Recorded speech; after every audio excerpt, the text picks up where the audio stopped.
विष्णू पुराणमधील श्री लक्ष्मी चरित्राध्याय। एकदा इंद्र ऐरावत हत्तीवरून जात असताना त्यांना महर्षी दुर्वास भेटले। दुर्वासांनी भगवान विष्णूंचा प्रसाद म्हणून एक दिव्य संतानक फुलांची माळ इंद्राला दिली। सत्तेच्या गर्भात असलेल्या इंद्राने त्या माळेचा आदर न करता ती हत्तीच्या मस्तकावर ठेवली। हत्तीनं ती माळ ओढून पायाखाली तुडवली।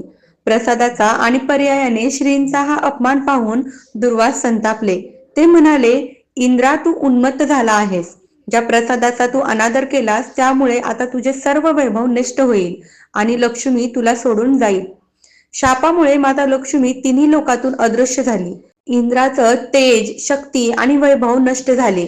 जगात दुष्काळ पडला।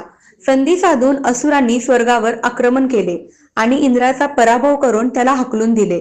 हताश झालेले ब्रह्मदेवांसह भगवान विष्णूकडे गेले। विष्णूंनी गमावलेलं वैभव मिळवण्यासाठी समुद्र मंथन करण्याचा उपाय सांगितला। देव आणि दानवांनी मिळून क्षीरसागराचे मंथन सुरू केले। मंदार पर्वताची रवी आणि वासुकी नागाची दोरी केली। भगवान विष्णूंनी कूर्म कासव रूप घेऊन पर्वताला आधार दिला। मंथनातून हलाहल विष बाहेर पडले, जे शंकरांनी प्राशन केले। मंथन सुरू असताना शेवटी साक्षात महालक्ष्मी दिव्य कमळावर प्रकट झाली। तिचे रूप अत्यंत तेजस्वी होते।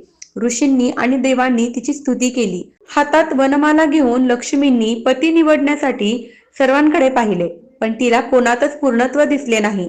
शेवटी सर्व गुणसंपन्न भगवान विष्णूंच्या गळ्यात तिने माळ घातली आणि त्यांचे वंदन केले। ती विष्णूंच्या वक्षस्थळावर विराजमान झाली।